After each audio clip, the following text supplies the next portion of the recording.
America से पाकिस्तान के दशकों पुराने संबंधों का जिक्र करते हुए पाकिस्तान की मध्यस्थता की भूमिका पर सवाल उठाए ईरान ने। पाकिस्तान अच्छा दोस्त है, पड़ोसी है, लेकिन एक बेहतर मध्यस्थ नहीं है, यह ईरान का ऑफिशियल स्टेटमेंट है। लेकिन युद्ध जिससे न सिर्फ खुद ईरान के आम लोगों को बल्कि पूरी दुनिया के कई देशों के निर्दोष लोगों को परेशानी से बचाना है, तो युद्ध तो खत्म करना जरूरी है। ऐसे में ईरान के विदेश मंत्री अब्बास अराक्ची अपना पक्ष रखने रविवार को एक बार फिर इस्लामाबाद पहुंचे। लेकिन अब यहां से वे कहां जा रहे हैं और वहां जाकर के उन्होंने क्या किया और इसका क्या परिणाम होगा, इस पर भी बात करेंगे। साथ ही आपको बताएंगे कि पाकिस्तान के आर्मी चीफ फील्ड मार्शल असीम मुनीर से उनकी मुलाकात के दौरान क्या कुछ हुआ। नमस्कार, मैं हूं आशीष त्रिपाठी आपके साथ। और 3 दिनों में ये अराक्ची का दूसरा पाकिस्तान दौरा माना जा रहा है और इससे पहले वो शुक्रवार रात को पाकिस्तान पहुंचे थे और शनिवार को शहबाज शरीफ से उन्होंने मुलाकात की और वहां के स्वयंभू फील्ड मार्शल आसिम मुनीर और वरिष्ठ अधिकारियों से मुलाकात की थी। इसके बाद वे ओमान चले गए। लेकिन यहां से अब जब वो पाकिस्तान एक बार फिर पहुंचे हैं तो यहां से उन्हें कहां जाना है, इस पर आगे आपको डिटेल्स बताएंगे। बहरहाल एक बहुत दिलचस्प बात यह कि ईरान का स्टैंड शुरुआत से यही रहा है कि ईरान झुकेगा नहीं साहब, लेकिन युद्ध रुकवाना भी तो जरूरी है। बहरहाल यूएस से भिखारिस्तान के संबंधों को देखते हुए मध्यस्थ के तौर पर उसकी निष्पक्षता पर ईरान को शक है और ईरानी सांसद का बयान ऐसे समय में आया जब इस्लामाबाद की ओर से यूएस ईरान के बीच पहले दौर की बातचीत रद्द होने के बाद दूसरे दौर की बातचीत की कोशिशें होने लगी थी।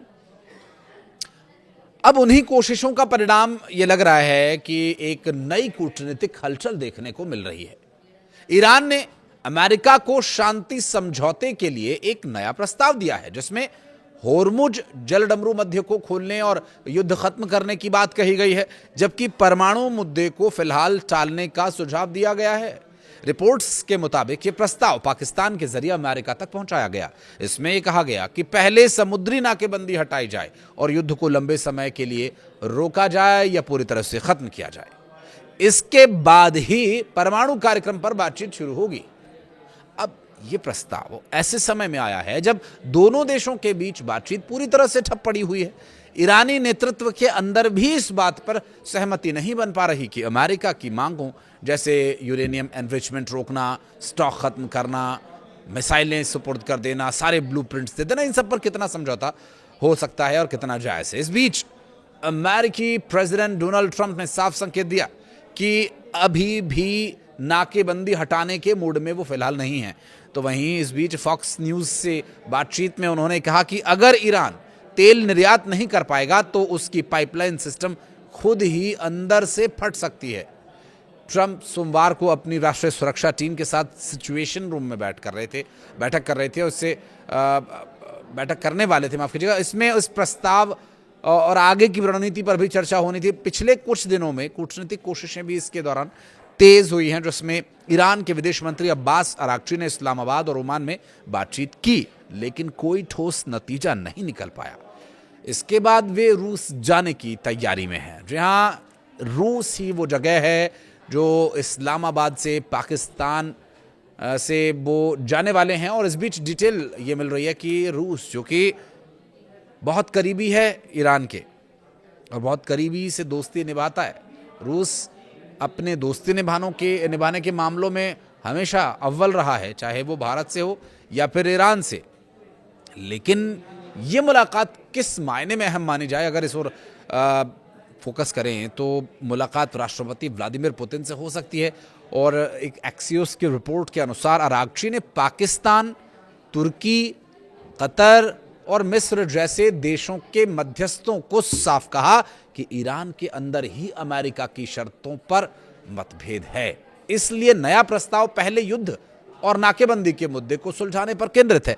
देखिए, हालांकि ये मीटिंग जब तक पूरी तरह से स्पष्ट नहीं हो जाएगी कि रूस में अब्बास अराक्ची जब गए तो उन्होंने वहां क्या बातचीत की और इस बातचीत के क्या मायने हैं और इससे क्या निकल सकता है, अगर देखिए अभी चूंकि वो मीटिंग थोड़ी दूर है और मीटिंग खत्म होने के बाद जब इनपुट्स आएंगे तब तक थोड़ा समय लग सकता है, लेकिन अगर वर्तमान हालातों को थोड़ा सा एनालिसिस करने की कोशिश करें तो आप इसे बेहतर समझ पाएंगे कि जो ये रूस वाली मीटिंग है वो कितनी इंपॉर्टेंट हो चुकी है। अभी पाकिस्तान के बारे में जो ईरान ने बोला, हमने आपको शुरू में बताया कि बिल्कुल भी भरोसेमंद व्यक्ति वो है नहीं, एक मध्यस्थ के तौर पर। दूसरी तरफ अमेरिका जो बार बार ये कह रहा है कि 3 दिन है तुम्हारे पास, 24 घंटे, तुम्हारे पास 48 घंटे हैं, अपना यूरेनियम दे दो, अपने परमाणु हथियार दे दो, अपने सारे हथियार दे दो, बिल्कुल न्यूट्रल हो जाओ, जो हम करें वही सही, ना खाता ना। ये सारी बातें जब डोनाल्ड ट्रंप ने कही हैं तब ईरान ने बहुत गंभीर तरीके से इस पर प्रतिकार किया, जवाब दिया। अब इस तरह की बातें तो लगातार रिपीट हो रही हैं, लेकिन ईरान हर बार उसी तरह का रिएक्शन देने की कोशिश में नहीं रहता है। ईरान का हमेशा से सरप्राइज करने का एक प्लान रहता है और वो बहुत स्पष्ट है कि आप हमारे देश में हमला करेंगे, आप हमारे देश के नागरिकों को मारेंगे, हमारे सीमाओं की मर्यादाओं का उल्लंघन करेंगे, तो ये सारे विषय ऐसे हो जाते हैं कि फिर अस्तित्व पर बात आ जाती है और फिर वहाँ लड़ना बहुत ज़रूरी और लाजिमी हो जाता है। लेकिन ईरान भी ये जानता है कि ज़्यादा समय तक लड़ते रहने से काम बनेगा नहीं। अब कोई ऐसी नस दबाई जाए जिससे डोनाल्ड ट्रंप ज़रूर इस बारे में सोच विचार करने को मजबूर हों कि आखिर ईरान से उन्होंने पंगा क्यों लिया और अगर लिया है तो इसे कैसे ख़त्म करना है। देखिए, इसका सिर्फ ईरान पर असर पड़ रहा है ऐसा नहीं है, पूरी दुनिया इसकी मार झेल रही है। भारत में भी इसके बहुत सारे इफ़ेक्ट्स देखने को मिल रहे हैं, उस पर बात कभी और। हालांकि व्हाइट हाउस ने इस प्रस्ताव पर कोई स्पष्ट रुख नहीं अपनाया है। ये दरअसल प्रवक्ता ओलिविया विल्स ने कहा कि अमेरिका मीडिया के जरिए बातचीत नहीं करेगा और कोई भी समझौता तभी होगा जब वे अमेरिकी हितों के अनुकूल होंगे। कुल मिलाकर ईरान का एक नया दांव बातचीत को आगे बढ़ाने की कोशिश जरूर है, लेकिन अमेरिका की सख्त रणनीति और नाकेबंदी के चलते ये देखना होगा कि क्या इससे कोई रास्ता निकल पाता है या टकराव और बढ़ सकता है। अब इस बात का अंदाजा आपको इस बात से हो जाएगा कि ट्रंप ये कह रहे हैं कि ईरान के पास युद्ध खत्म करने के लिए, सीज़फायर पर सहमत होने के लिए सिर्फ 3 दिन बचे हैं, उसकी तेल की पाइपलाइन ब्लास्ट हो जाएगी। फॉक्स न्यूज को दिए अपने इंटरव्यू में ट्रंप ने कहा कि अगर ईरान तेल का निर्यात नहीं कर पाता है तो पाइपलाइन में दबाव बढ़ेगा और ऐसा होगा तो तेल के जहाज़ों या स्टोरेज टैंक्स में भेजने का रास्ता जो पहले से ही बंद है वो कैसे मुमकिन हो पाएगा, उस पर नाकेबंदी लगाई गई है। हालांकि दावा ये भी किया जा रहा है कि जब तेल का बहाव अचानक रोकना पड़ता है तो पाइपलाइन के अंदर दबाव बनता है और टेक्निकलिटीज़ ये कहती हैं और नेचुरल रीजंस से भी वो ब्लास्ट हो सकती है। और ट्रंप के मुताबिक अगर ऐसा हुआ तो पाइपलाइन को पहले जैसा बहाल करने में, दोबारा बनाने में बहुत समय लगेगा, जो लगभग नामुमकिन दिखाई दे रहा है और उसकी क्षमता भी घट जाएगी। दरअसल न्यूक्लियर कार्यक्रम और स्ट्रेट ऑफ हॉर्मुज के मुद्दे पर कोई समझौता नहीं किए जाने की बात पर ईरान लगातार वही स्टैंड कायम किए हुए है।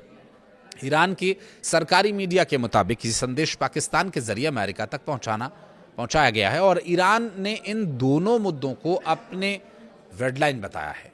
कहा है कि इस पर किसी भी तरह का समझौता संभव नहीं है। साथ ही ये भी साफ किया कि अब आगे स्थिति क्या होगी, अब देखने का विषय ये भी होगा, क्योंकि समझौता अगर संभव नहीं है तो समझौता फिर नहीं हो पाएगा। ईरान झुकेगा नहीं और अमेरिका बाज नहीं आएगा तो परिणाम क्या होगा? रूस इसमें एक बहुत बड़ी भूमिका निभाने वाला है। यकीन मानिए, रूस कुछ ना कुछ ऐसा कैप्सूल ईरान को ज़रूर देगा जिसका इस्तेमाल कर ईरान या तो अमेरिका को नेगोशिएट वाले मोड में लाने पर मजबूर कर देगा या फिर ये जो युद्ध चल रहा है ना, ये फिर और भयंकर और भयानक और भीषण हो सकता है। आपको क्या लगता है इस बारे में, या आपकी जो आइडल सिचुएशन आप देखते हैं क्या होनी चाहिए, इस पर कुछ कहना चाहे तो कमेंट सेक्शन में ज़रूर बताइएगा। और वीडियो को यहाँ तक देखने के लिए बहुत बहुत धन्यवाद।